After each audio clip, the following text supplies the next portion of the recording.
Yo tout le monde, je suis contente de vous retrouver aujourd'hui dans une nouvelle vidéo et on est dans un endroit un petit peu particulier puisqu'on est dans ma cuisine pour que je vous fasse un tuto cuisine. Voilà, qui l'aurait cru un jour. Je vais vous faire un tuto cuisine, mais il y a une petite subtilité. En fait, je vais suivre le tuto de quelqu'un d'autre. Voilà. Donc en fait, ce qui va se passer, c'est qu'on va faire des bonbons pour poney. Évidemment, on reste dans le thème. Mais comme je suis complètement nulle en cuisine, je ne sais pas cuisiner à part faire des pâtes et des œufs, je ne sais pas faire grand chose d'autre, et ben on va voir si ce tuto est adapté à des personnes comme moi qui ne sont pas très douées de leurs mains avec de la nourriture.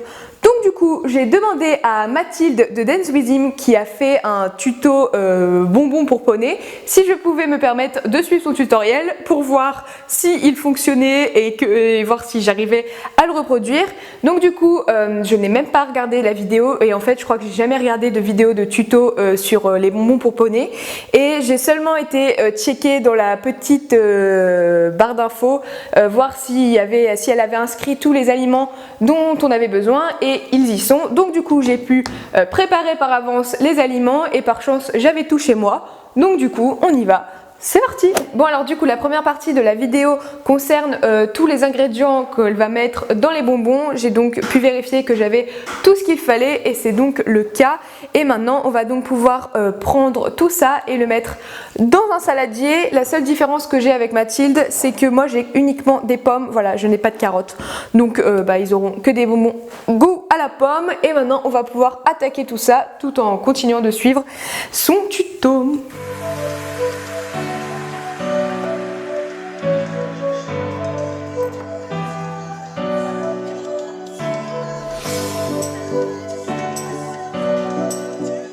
Voilà, donc j'ai suivi la première partie de ce qu'elle demande, donc c'est-à-dire mélanger le flocon d'avoine et la farine. Et donc maintenant, justement, il faut mélanger les deux. Donc on y va, on touille et on remue tout ça.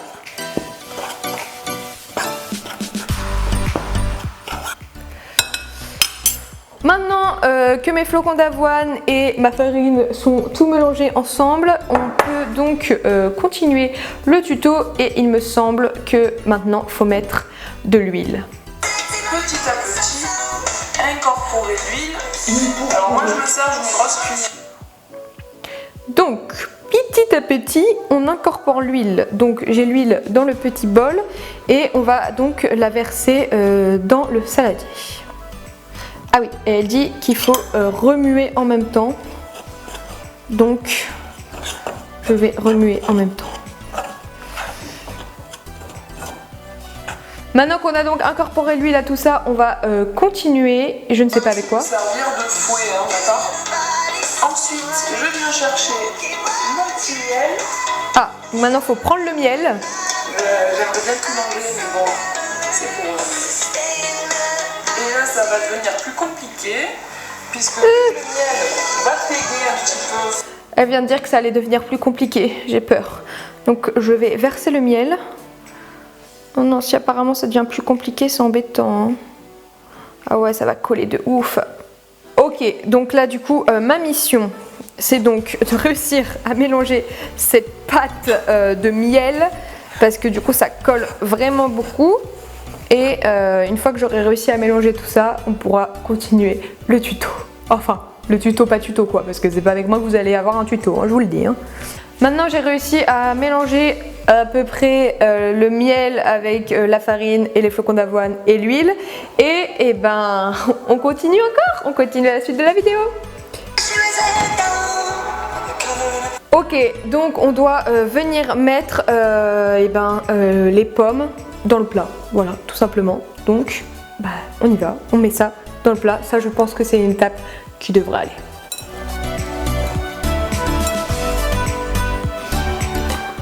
Donc maintenant que les pommes sont dans le plat, on mélange le tout.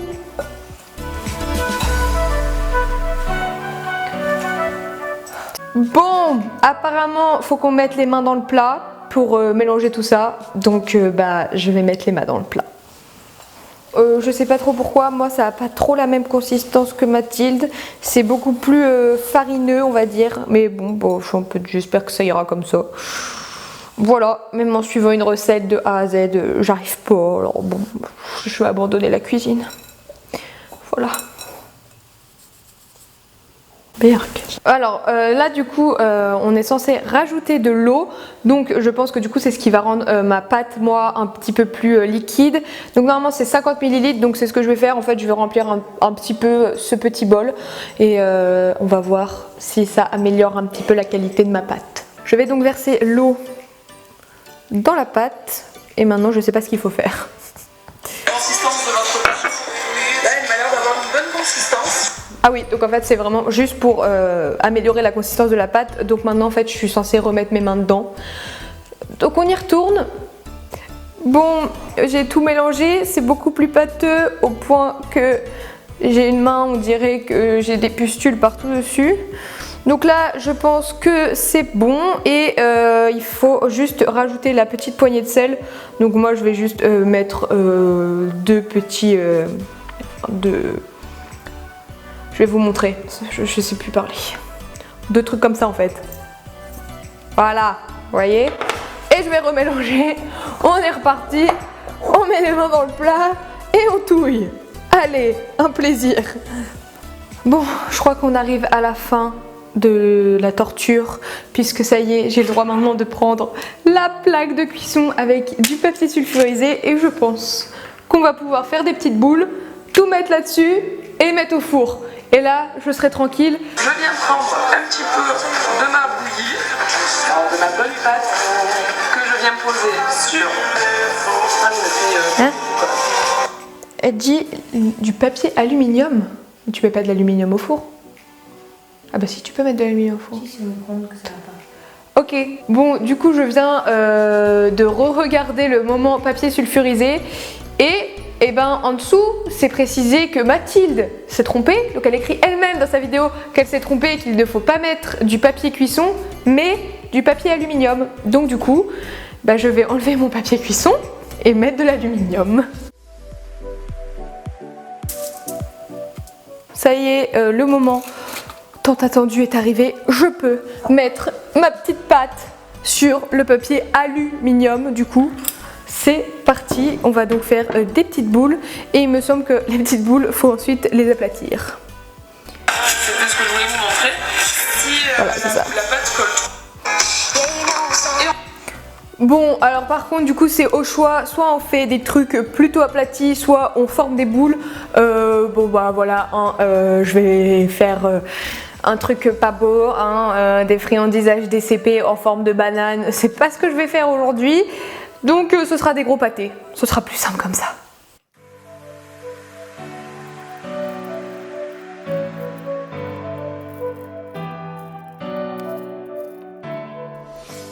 Je suis en train de me rendre compte que mes pâtés sont peut-être vraiment trop pâtés, donc du coup je vais les refaire parce que là ça va jamais pouvoir cuire comme ça. Je vais faire des plus petits pâtés, ça sera mieux. Bon voilà, j'ai formé une petite boule, ça me paraît quand même beaucoup mieux et comme Mathilde le dit, j'ai mis de la farine en fait autour, enfin j'ai pris de la farine dans mes mains et j'ai fait la boule directement avec de la farine. Mathilde le fait avec une cuillère, bah j'ai trouvé ça plus simple de le faire directement avec mes mains. Voilà, donc on continue.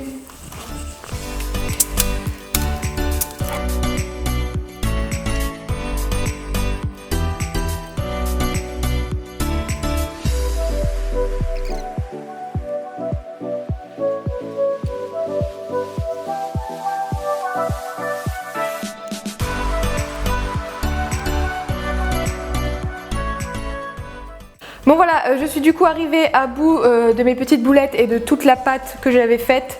Donc on se retrouve avec un joli petit plateau comme ceci. J'ai encore rétréci leur taille puisqu'en fait je les faisais quand même beaucoup trop grosses. Donc voilà, là ça fait des petites friandises bien mignonnes.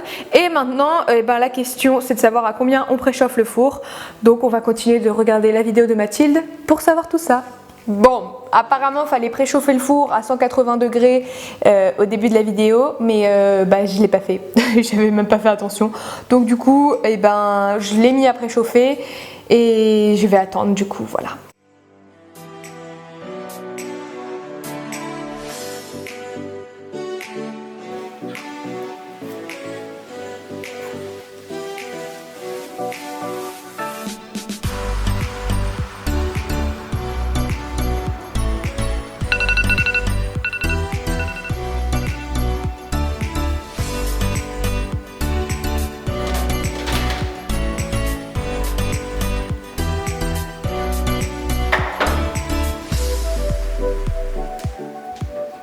Bon, voilà, du coup, on est avec les poneys. J'ai récupéré les gâteaux qui sont complètement secs et tout durs. Donc, on va leur faire goûter. On va voir ce qu'ils en pensent. Et il y a Soleil qui est juste derrière et qui attend en fait déjà de pouvoir les déguster. Donc, on va lui demander son avis. C'est parti! Bon, bah, du coup, on va leur faire goûter ça. On commence par le petit VIP. Bon, il aime bien. Hein. C'est bizarre. Il découvre. Soleil.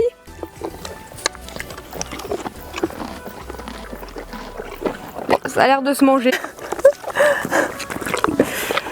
Je me fais attaquer. Arrêtez. Bon bah je crois qu'ils aiment bien. C'est donc des bonbons validés. Voilà. Merci Mathilde.